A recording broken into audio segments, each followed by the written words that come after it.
So today I'm going to talk about fibromyalgia and basically chronic pain and what it feels like. And hopefully people who connect with me are people who are either going through chronic pain condition, or they have family members who have also experienced chronic pain. So one of the things that I wanted to share, why I wanted to share this, is because it's something that's close to my heart, and also to help individuals who may be challenged by the condition. So just in terms of, if you don't know what fibromyalgia is, for me, the way I can explain it and the way it's been explained to me, it's that it's a musculoskeletal condition where it affects, the pain is widespread all over the body. And the way it's examined, it's assessed, it's based on pain points on the body. Yeah, so for me, there were particular pain points like on my body that the doctors informed, or the rheumatologist informed me that yes, it was a definite that I had fibromyalgia. So it eliminated other conditions such as people experience arthritis, and sometimes people may believe that that could be like the cause of it. But with fibromyalgia, it's also a miscommunication with the brain. So the brain will communicate pain levels, which is quite accurate. But the thing is, what I've learned over time is that it's also linked to the mindset. Yeah, so for some people who don't know how it feels like, for me, it was progressive. So it was over like a 3-year period. For some people, they can link it to specific incidents in their life or a specific trauma. And that's what could have potentially like impacted on them and to result on the fibromyalgia, impacting on their lives. And other people, it's just something that happens and as me, and it comes from like nowhere, or there may be specific like links to previous things in the past. Okay, so there is no specific root cause of where it came from, although you can identify the reason it was caused. So the way I've dealt with it is I've researched as much as possible, including the health professionals, identifying who I wanted to work with. So that's tip number 1, is that you want to be with a health professional that's going to support you as best as you can in terms of you starting to understand what the condition is all about. That's tip number 1. And it's also learning about how to, as tip number 2, how to deal with the condition like in a holistic way. What I mean by that is also trying natural ways in terms of healing. So healing for me starts with the mindset.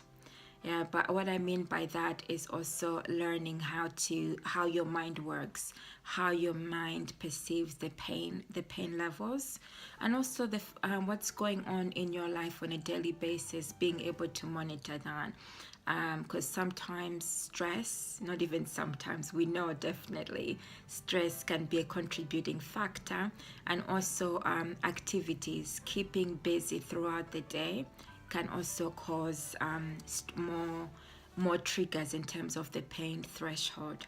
So it's about monitoring and learning how to slow down your daily activities. That would be tip number 3. Okay, so it's about slowing down your daily activities and allowing yourself. For the people who are perfectionists, like I would say, I like to say how I used to be.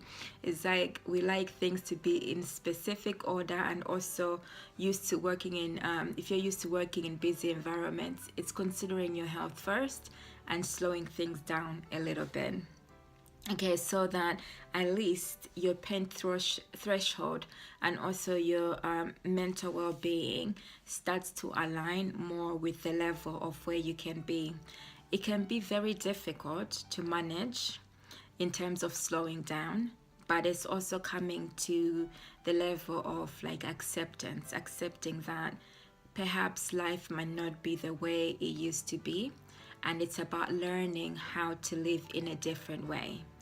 Okay, and yes, I can appreciate and understand that that is not easy to just adjust like overnight, but it's being able to, if you're living with family, communicate with them so that you receive the appropriate support.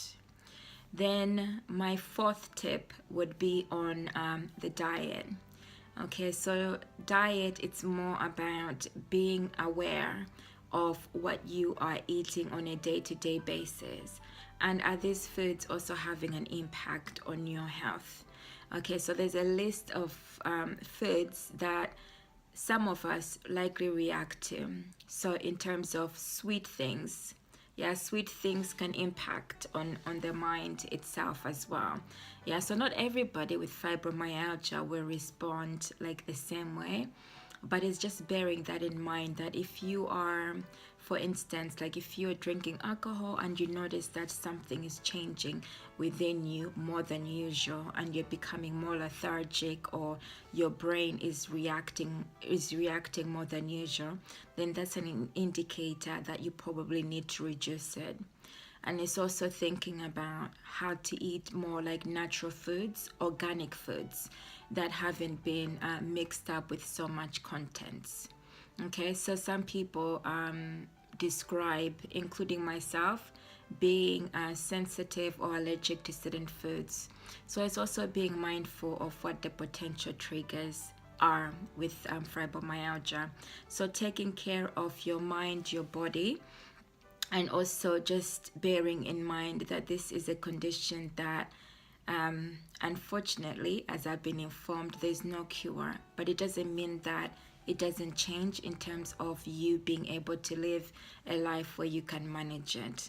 So to say that I'm back to normal, or whatever normal is, it's not accurate, but it's more learning how to slow your pace down in life so that you can live the lifestyle that you want to live. Thank you.